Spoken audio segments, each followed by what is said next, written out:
This is my BMW 530X drive. A while ago this car was crashed, and the previous owner decided to sell it to me after he realized that he couldn't fix it. In the previous episodes we managed to repair a huge problem with the engine and rebuild the front end, but it still requires a lot of work until we can take it on a proper test drive. So let's get straight to work and troubleshoot the ABS system and find the cause for the lights in the dash.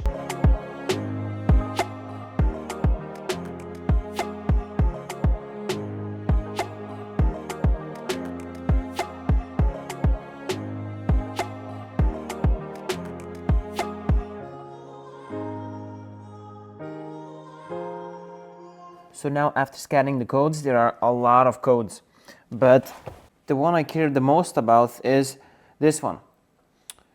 Wheel speed sensor supply, front left. So actually something's wrong with the left sensor, and it also would explain why there's a fault for the tire pressure. Because this car does not have a tire pressure sensor. It uses the ABS sensor to read how much the wheels spin. And if they spin less or slower, that means tire is low on air.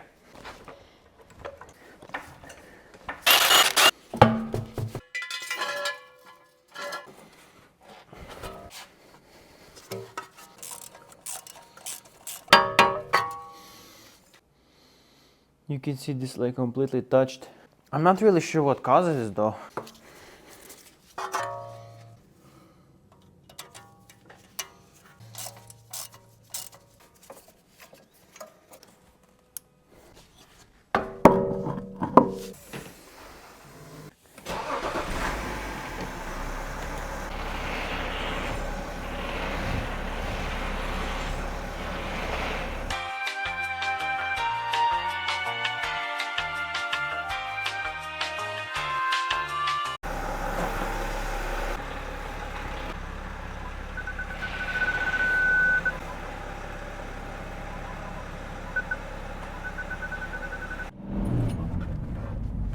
No more lights.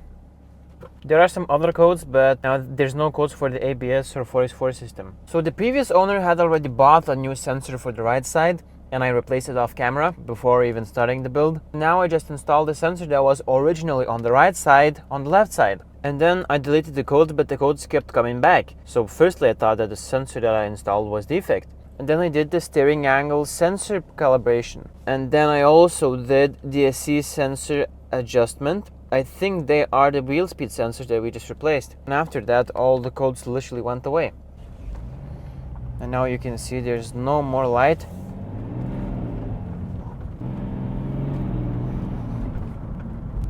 And here's some ice, so we can even get the ABS to kick in. Right there. Yeah, so the ABS is completely working. And now after we fix the ABS issues, the tire pressure fault is gone as well.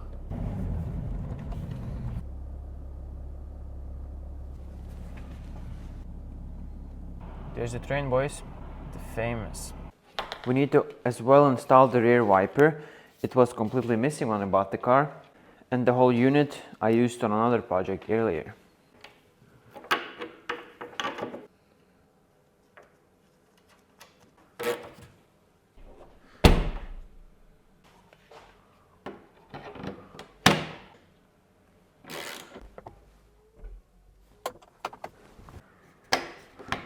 Another problem, the trunk spring. And I have read that these ball joints get worn over time, and that's why the whole shock doesn't hold on it and just pops off. So I have got some new ones, new all four.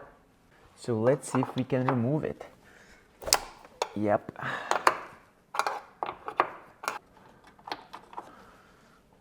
And you can actually see how uneven it is.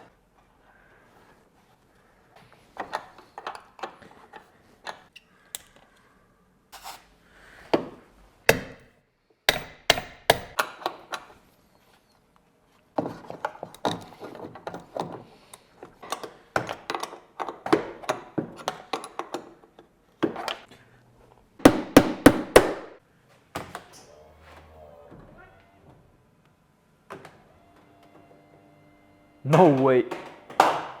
Oi. What was that? Ah.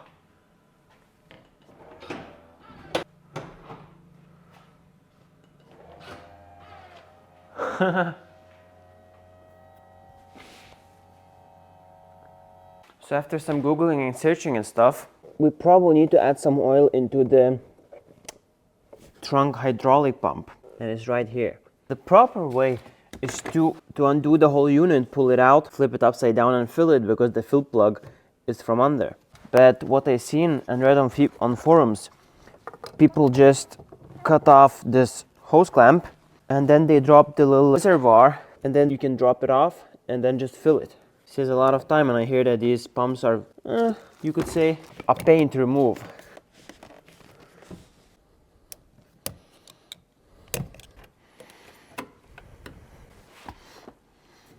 So it's off, and after we're just going to use a simple hose clamp to hold it in place. Then here I have a medical syringe filled with mineral hydraulic fluid.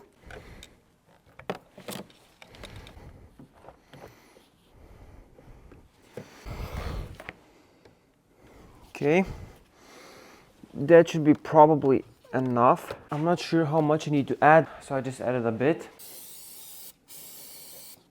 I used multi-spray instead of brake cleaner. Oh no.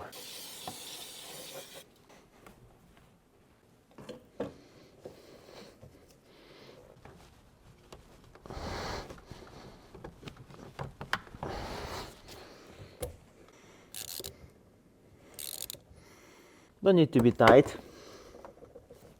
So how does it work now?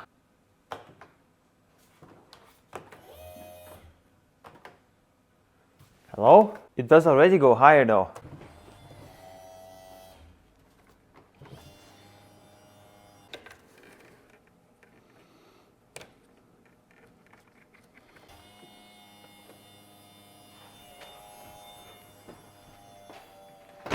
Okay, so in order for the trunk to properly work, it has this sensor here.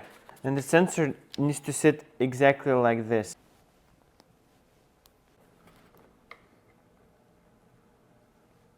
So now 8 hours later, I let it dry, and I had put it in place with a set of zip ties.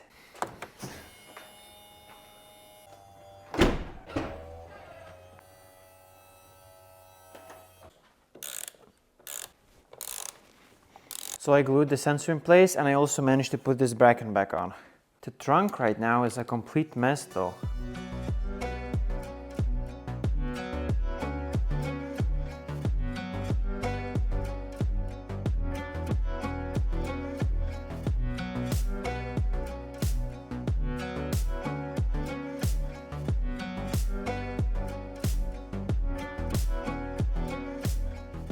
So now when the rear wiper is working, we need to fix the front one.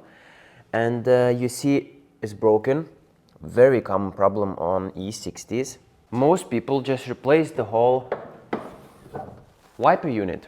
But I will show you guys how to fix it. So first thing, we need to remove the 2 arms that are broken. Here they are. So in order to fix it, you need 2 608 SKF bearings. So now we need to remove the old bearing trays in here.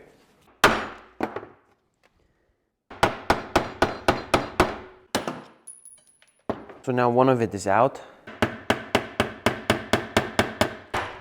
Yes! That took a bit longer than it should have. Actually, now we can tap the new bearings in place. Find a socket that fits exactly around the edge.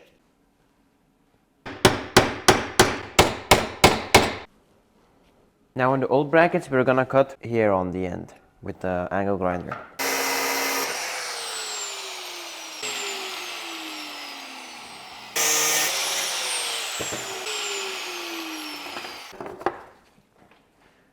Like this.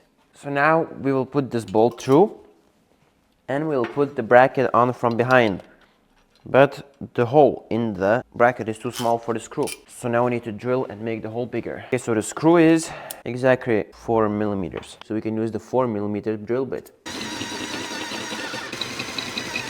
So now the bolt, the bracket.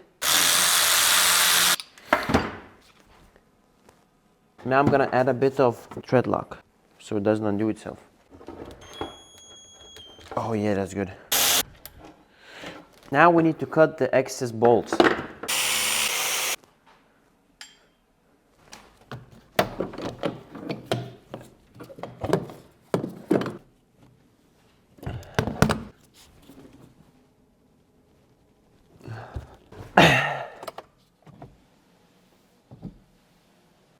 Haha. There's also supposed to be a bracket going over this thing, but I don't have it. Previous owner did not give it to me, so I'll need to source that.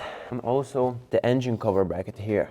Now, while we are still in the engine bay, we can change the air filter because I've completely forgot.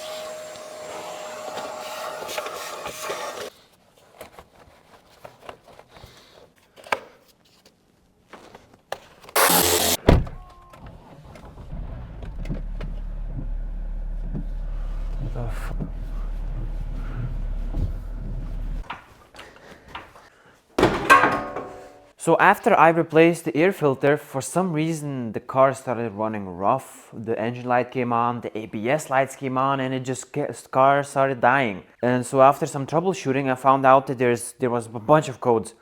But I traced down that one of the codes was to a fuel rail pressure sensor. So I removed the cover again, and then I found out that there's a little nick in the wire right here on the fuel rail pressure sensor. So then I moved the cable around, deleted the codes, took the car for a test drive, and everything was completely fine again.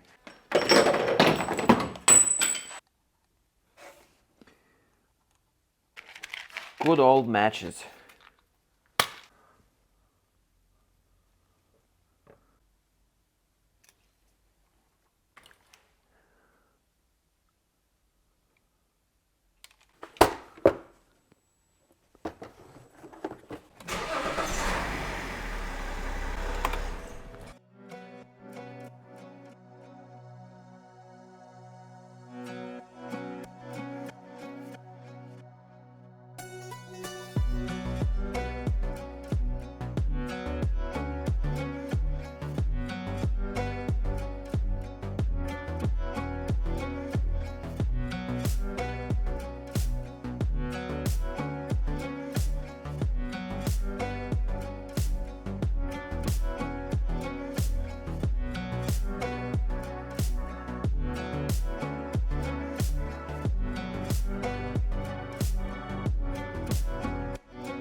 This is a new level sensor for the window washer fluid. It sits right here in the washer fluid tank.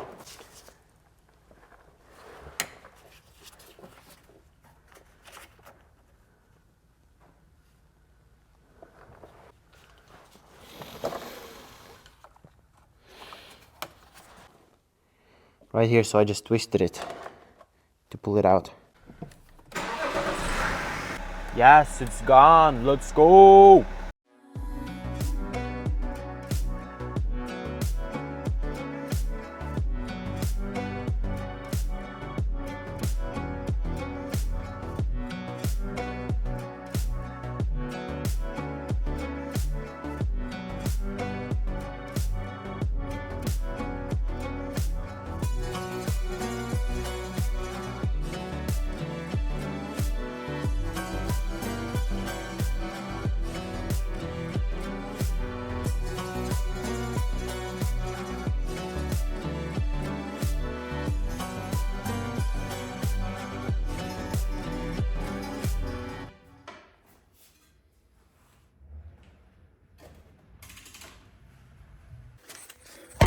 So for some reason on the right side, the damaged side, this ball here holding the control arm was completely loose. The ball joint this was also completely loose.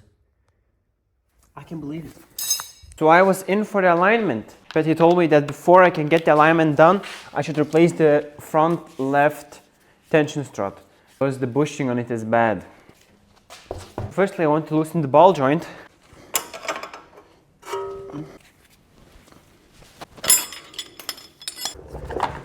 Now we need to remove this plastic. Like that. Now we need to do this bolt here.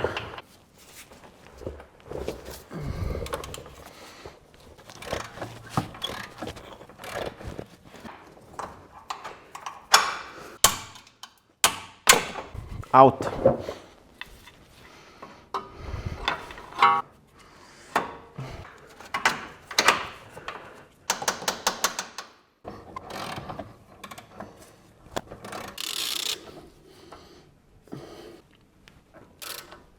Now the ball joint is 165. Now jack the suspension up to ride height.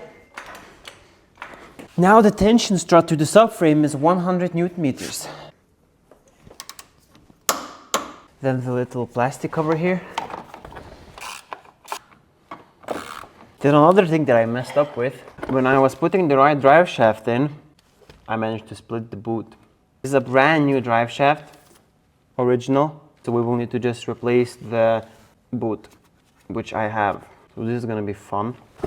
So I hope we can just undo this lower wishbone and put the whole knuckle, push the whole knuckle outwards, and then we can slip the drive shaft out and then do it with the drive shaft still on the car.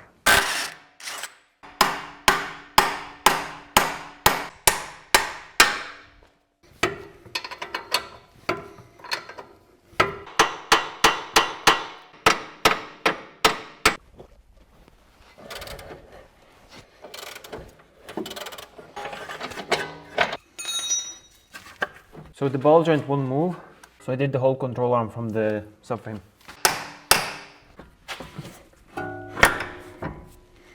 So here we have a complete boot that we will need to replace.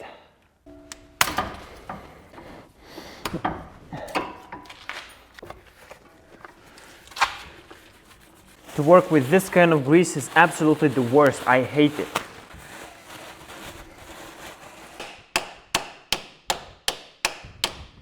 Yes!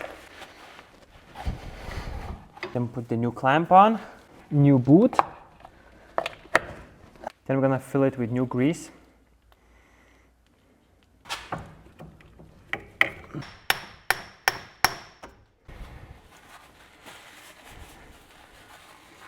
Then we're gonna add a bit more grease.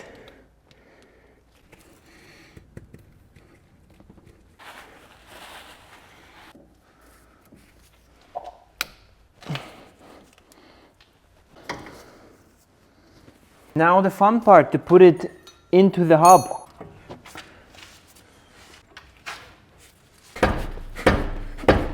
The first time I was doing this, I was struggling so much to put it in, but now I found out that the best method is to undo the rear control arm, the wishbone, and just use the whole knuckle as a hammer and just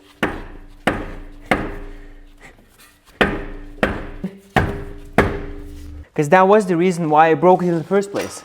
Because I was trying to hammer it from the back and I tried everything. Then the control arm back, the wishbone. So the ball joint is torqued to 165 and the control arm is 100. I also replaced the inner clamp on the other side. So even though I refill the fluid, the trunk is still, it's working, but it's pretty slow. That's why I picked up this new strut.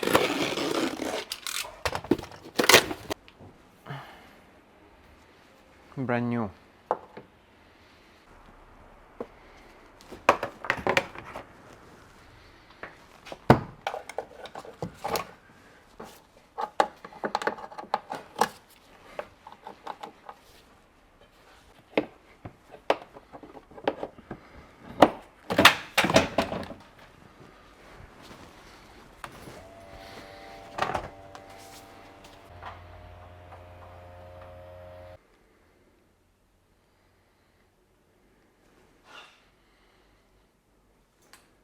That's gonna be it for this one. In the next video we will need to troubleshoot the heating system because the car is not blowing hot air, just warm. So we will replace the 2 thermostats on the engine. Also, we will service the gearbox and of course other things as well. So I hope to see you in the next one.